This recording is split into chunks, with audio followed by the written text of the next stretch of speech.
Que tal, saúdos, moi boa noite, benvidos a Vía V, e martes 15 de maio, Antía Cal, moi boa noite. Bueno, tiñamos moitas ganas de falar con Antía Cal, temos unha excusa moi recente que é a concesión do Premio Trasalba, que vai recibir no próximo mes de xuño, pero en calquer caso a experiencia vital de Antía Cal merece, dende logo, a conversa que estamos a punto de manter. Imos, antes de nada, lembrar nun pequeno vídeo a biografía, intensa biografía de Antía Cal. Muller, galega e comprometida. Tres palabras que marcan toda unha vida. A de Antía Cal, pedagoga e Premio Trasalba 2012 polo seu labor a prol do galeguismo e a difusión da cultura galega. Pero Antía Cal é moito máis. É responsable de que Vigo tivera unha escola do século XXI xa nos anos 60 do século pasado, o Colexio Rosalía de Castro, centro progresista nos xeitos do ensino e máis nos contidos.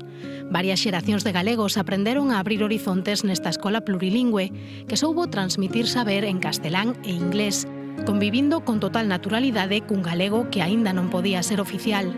Un colexio laico no que a muller aprendía en pé de igualdade co home e no que a cultura galega estivo sempre presente e á altura da cultura universal.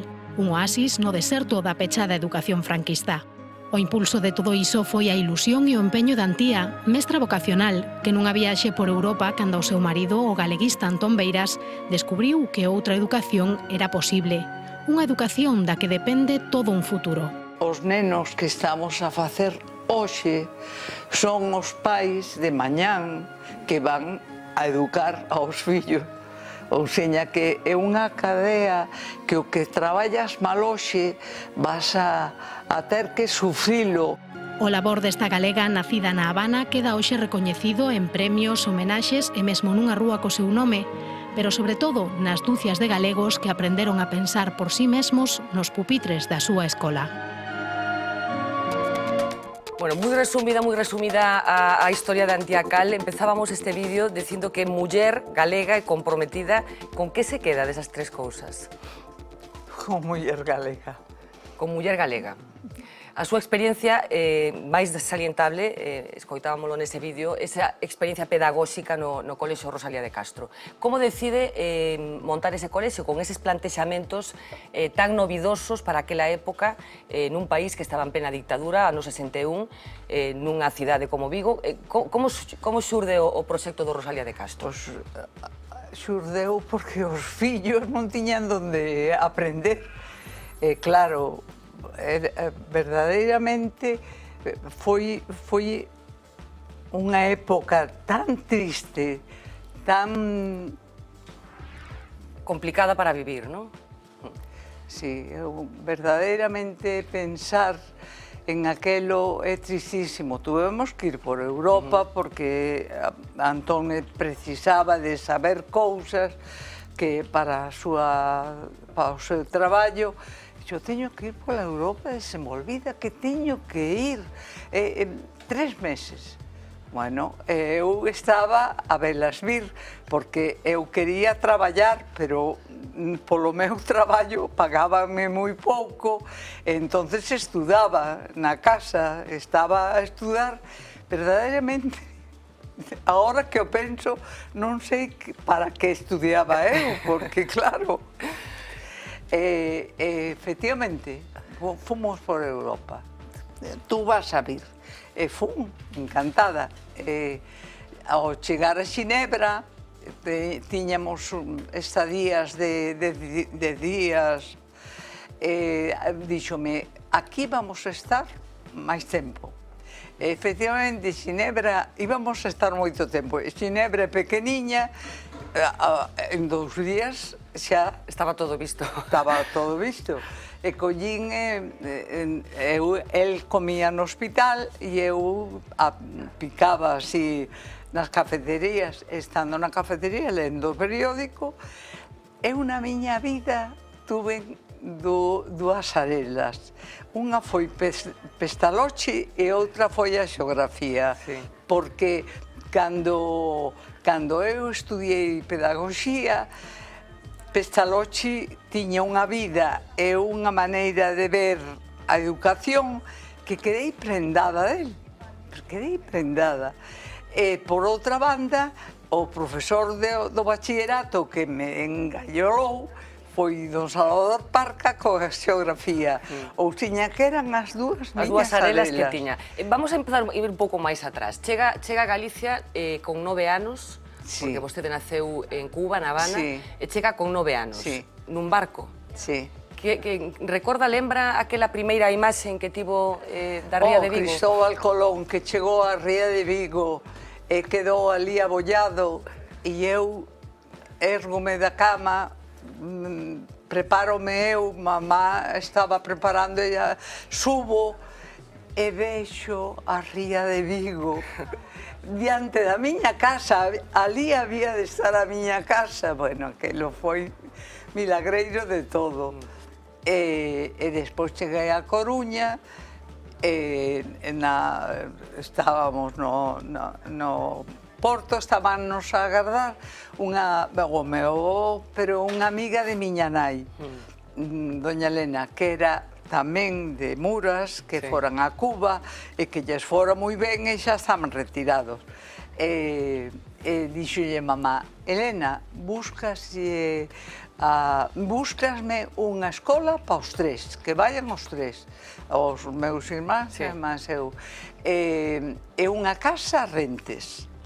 Efectivamente, doña Elena Carballal, aquela amiga de mamá, pois buscoume o colegio de aquí, que foi como paradiso, porque eran 9 anos. Entrei naquela escola, houbo a guerra, houbo isto, ali non nos enteramos de nada.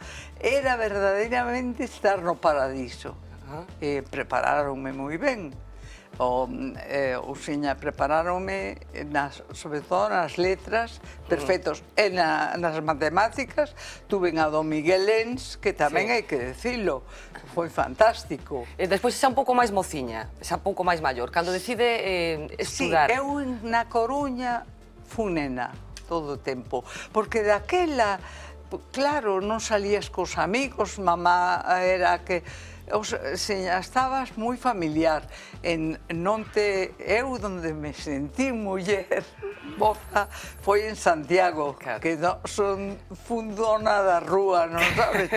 Pero como encaixou a súa nai o feito de dicirlle que quería estudar unha carreira? Porque naquela época non era moi normal. Era unha nai moi inteligente, que tuvo unha nai máis inteligente aínda, emigraron. Foron mulleres feitas na emigración. Ou seña que tiñan unha visión da vida moi real, moi pragmática. O sea, que non lle extrañou o feito de que a súa filla quixera estudar unha carreira. Eu son o que quixo miña nai. Sí, foi unha nai moi inteligente.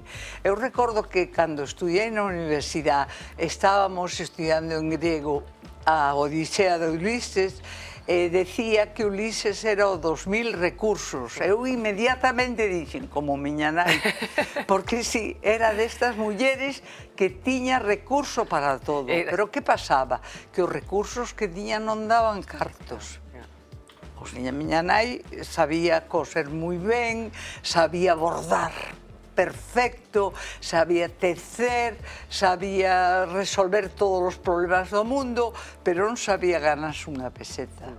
Entonces eu xuramenteime non ser a miña nai. Non sabes?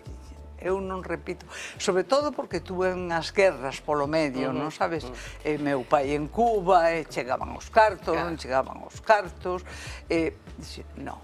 Esta vida eu non a repito. Leín por aí incluso que nun momento determinado preguntoulle o seu pai por que marchar a Cuba, por que decidir emigrar a Cuba, e creo que o seu pai dixolle algo así para mercar uns zapatos, algo así, creo que lle contestou, non? Un día dixolle Xinio: "Abo, tú por que te fuches pa Cuba?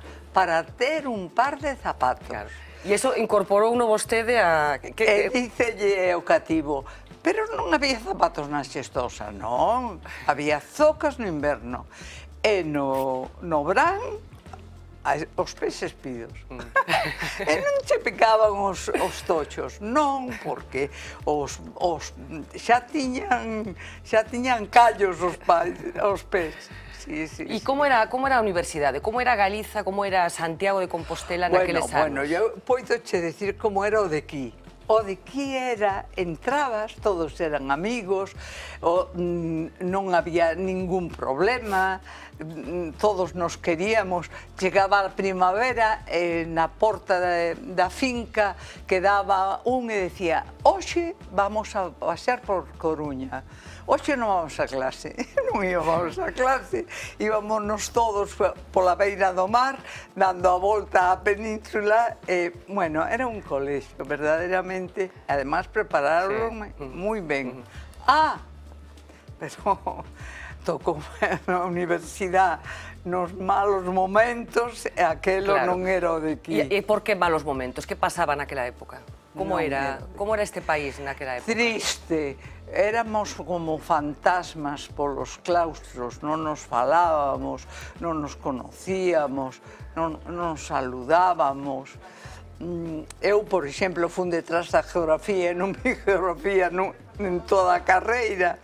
En toda a carreira non houbo geografía. Porque non había profesor para dar geografía. Claro, non había profesor para dar... Non houbo geografía, nin houbo filosofía. O sea, que eu estudiei filosofía e letras e non din a filosofía que sei tú me ten que estudiar pola miña conta. O sea, que era un país, sobre todo, triste. Triste. Moi triste. Ou seña, daquela non te dabas conta, porque verdadeiramente ti afaste ao que hai. Non... Ou seña, cando viñeron os novos tempos, eu estaba asombrada. Cambiábase de todo, tirábase todo sobraba. Claro, non sabes, eu quería educar as fillas como me educaran a min e as fillas protestaban, iso non... Está claro que os tempos cambiaron moito, agora estamos nun momento moi complicado outra vez. Bueno, é de certo, eu non aprendín nada, todo o que sei tuve no que ir a aprender fora. Triste.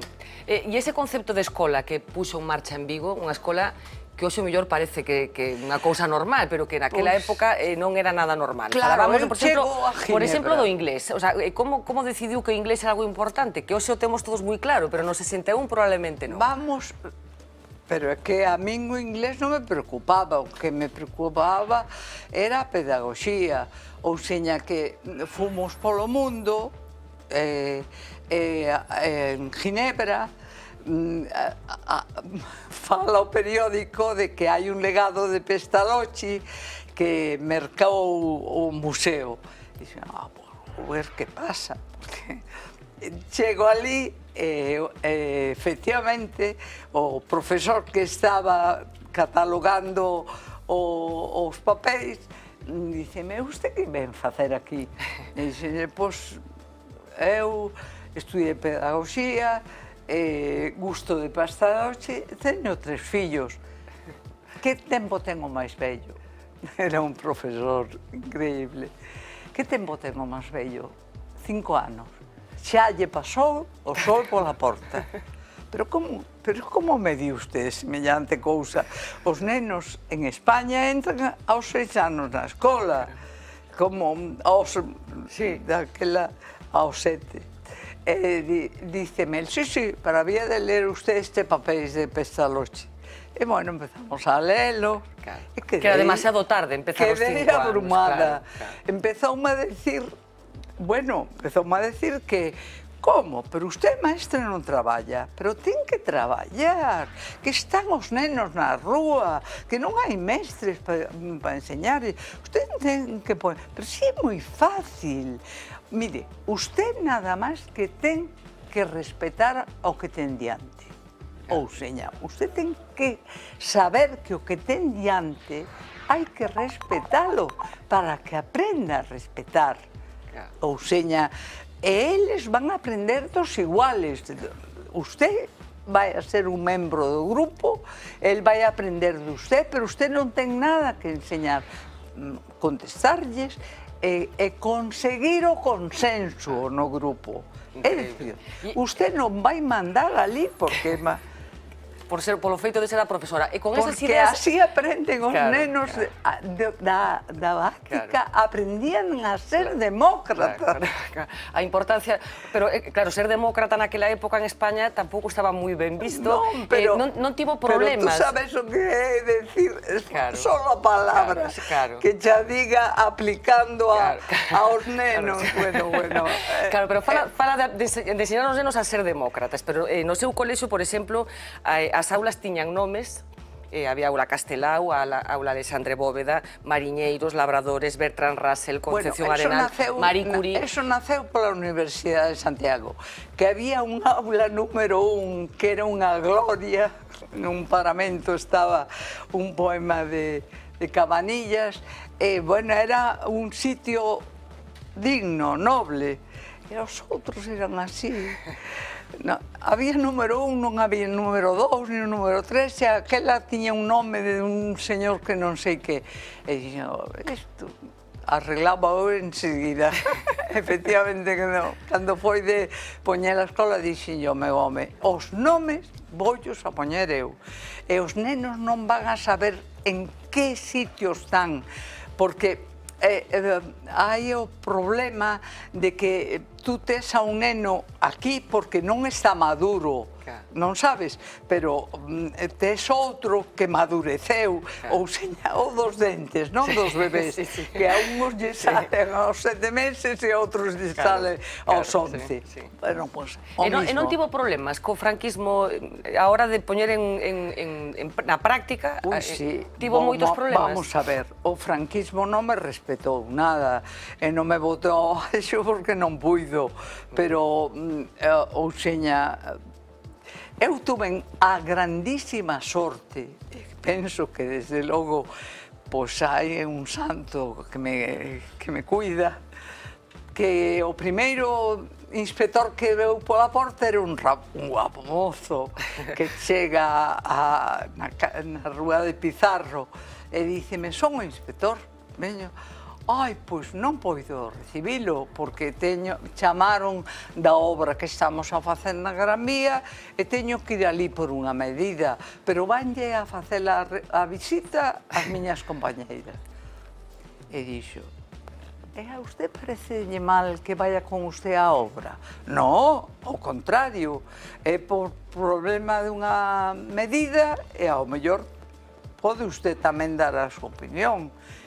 Fomos para lá e entonces funlle contando o que quería, e cando rematamos baixamos, dixo, vámonos a sentar aquí en medio das hormigoneras, e dixome, mire, voulle dicir unha cousa, un consello de amigo, non faiga moita obra no que vai a ser a súa vivenda, porque esta casa, dentro de 5 anos, falla toda para a educación. E eu dixenlle, non sabe o que lle agradezo o consello, non se dá unha idea, porque claro, eran os aforros de meus pais. E dixe, verdadeiramente é o que necesito eu neste momento, pero voulle dicir unha cousa. Eu teño 4 casas que facer na miña casa e estou a facer esta de aquí. Nin esta de aquí pode dar mal asunto ao da casa, nin o da casa esta de aquí. Antía, e que lle parece o que está pasando agora? Estamos nun momento moi difícil, cunha crise económica, con recortes en educación, por exemplo. Que lle parece o que está pasando? É moi grave, porque vou a dicir o primeiro mandamiento de Marta Mata, o primeiro mandamiento, é dicir, que tú eres maestra e tes que saber o que vas a facer. E o primeiro que tes que saber é isto que che vou a dicir.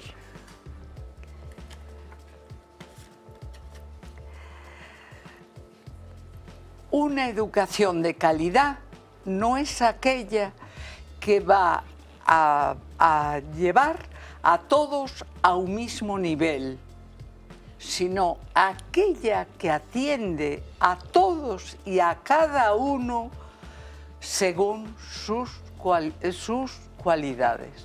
É dicir, que eu teño 25 nenos na clase, que é o tope que dá a UNESCO, na educación primaria, teño que atendelos a cada quen como cada quen.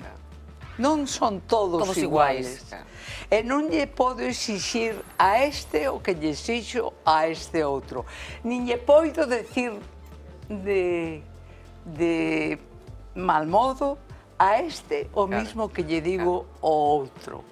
É dicir, cada un vai polo seu lado e cada un vai a ir polo seu carreiro.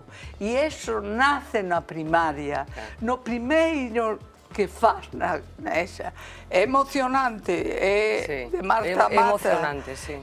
É que é o primeiro. E claro... Estás acabando? Si ahora dicen que 25 nenos é o mismo que ter 30, pois claro, imposible. Pero que pensa, que van malas cousas por onde van? Que vai pasar cos rapaciños que agora teñen 5 anos? Como cree que van ser eses homes de adultos?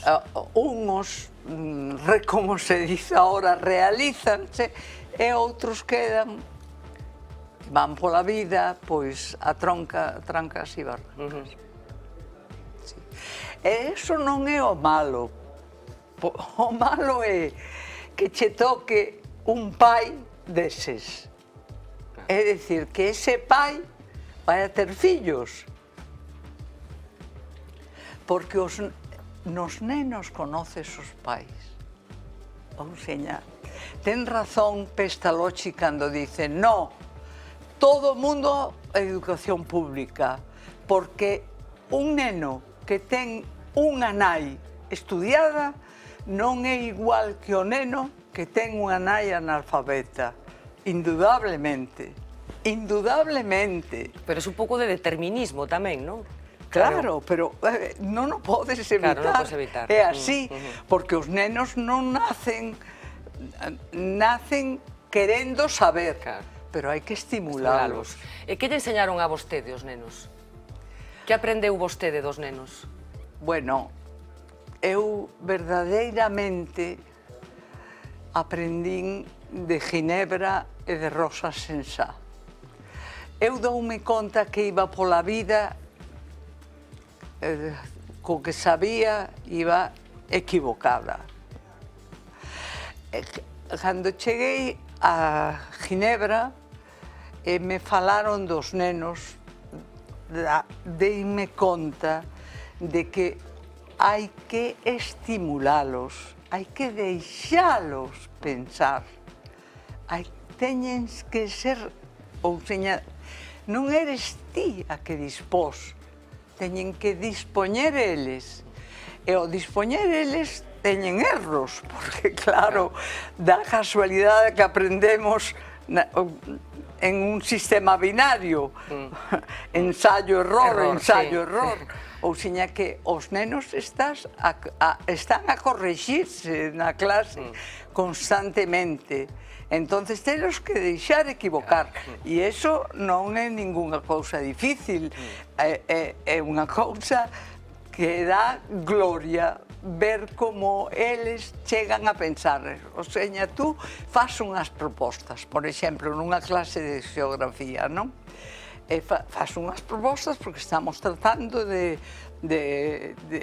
un asunto que é máis importante neste, as materias primas ou poder espallalas polo mundo, ter un gran porto e uns sistemas de transportes preciosos, e uns obreiros ou non telos, ou seña, ti daslle posibilidades e que eles faigan... Cheguen as súas conclusións, non? As conclusións.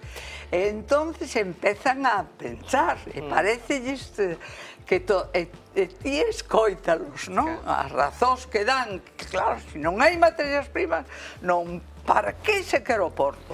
Se non hai tal... Un pensamento moi lóxico, probablemente, moi lóxicos son. E de repente dice un, así que non sabes de onde o saca, dice, depende, depende.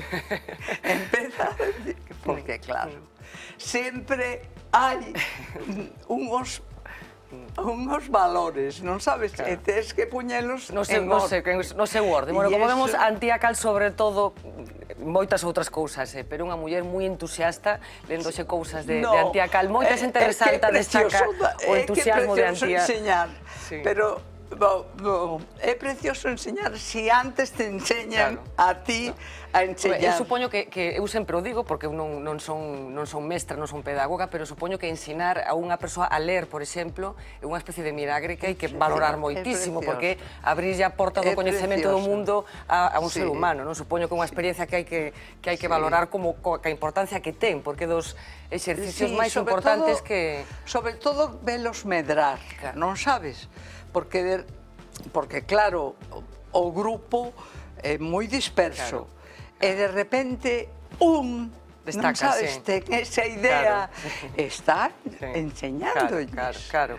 Entendes? É compartir, enseñar e compartir. Non eres tía que faz a clase. Bueno, preguntáballe polo entusiasmo, porque eu non sei se mantén contacto, Antía ten 89 anos nestes intres, non sei se mantén contacto con mestres, con pedagogos, e se ese entusiasmo que vostede ten nestes momentos tan complicados para moita xente, ese entusiasmo tamén o teñen eles ou realmente están pasando os mestres, os profesores, unha época fastidiada? Moi fastidiada, porque o primeiro que... Porque, mira, eu, se non chego a irse co meu home polo mundo, e chego... Porque eu estudiaba moitísimo, ou seña, eu salín da universidade, e o primeiro que fixen ao chegar a Vigo recén casada foi poñer o meu curruncho de estudiar. Recordo o meu home que un día me dixo, veo os libros e dixo, ti que sabes de Galicia? Entonces dime conta de que efectivamente todos os libros eran de historia universal, de aquí, de lá. Efectivamente que de Galicia sabía pouquísimo, non sabes? Ou seña, o asunto está en atopar unha persona que che ensina, a enseñar, é dicir, eu doume conta cando cheguei a Ginebra que salí unha muller distinta, non? Enamorada da primaria e atrevíme a poñer primaria, pero cando acabei a primaria e vía que medraban os nenos, empezaba eu a pensar como facer na secundaria. Nesto chega unha carta de Galaxia, eu creo nas ruxas. Chega unha carta de Galaxia, traime o meu home e diceme, esta carta que te manda Galaxia. E collina, estaba en catalán. E claro, non sabes, tú queres moito o galego e todo, pero en catalán, eu teño a UNESCO, eu non vou ir a Barcelona, porque a min parecíame que a mesma miseria que había aquí estaba en Barcelona. E dixen, mira, eu teño a UNESCO. Como teño a UNESCO, non vou ir a Barcelona. Entonces dixome el, por fin, que despois morreu, pero foi, dixo, bueno, ti penso, Barcelona está a 1000 kilómetros e París está a 3000. Ou seña, fai o que ti vexas. Aos 3 meses morreu. Claro, dime conta de que non é así a cousa. Porque é certo que Madrid estaba, ou París estaba a 3000 kilómetros, pero en tempo estaba en espacio, pero en tempo estaba moitísimo máis lonxe, moitísimo máis lonxe. O seña, en Galicia estaba moito máis cerca de Barcelona. Claro, efectivamente que de París.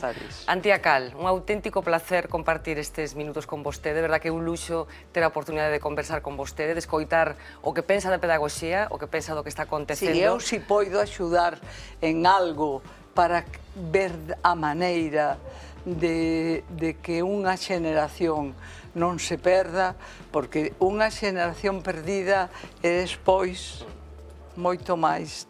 As consecuencias son moito máis alá. Esa cadea da que falaba nese vídeo, non? Pois esperemos que non sexa así. Moitísimas grazas por acompañarnos esta noite, Antía. Moitas gracias a vos. Moi boa noite. Hai que traballar pola educación. Hai que traballar pola educación, que é o futuro, efectivamente. Graciñas, Antía, boa noite. Bueno, imos a publicidade un par de minutiños, a volta falamos de cousas do día, de cousas que teñen que ver co que está acontecendo no país. Esta mesma tarde presentaba a súa renuncia o Valedor do Pobo, así que falaremos deste asunto, pero falaremos tamén do novo presidente de Francia e do que está pasando en Grecia, que, como saben, finalmente van celebrarse eleccións outra vez no vindeiro mes de xuño. A volta da publicidade.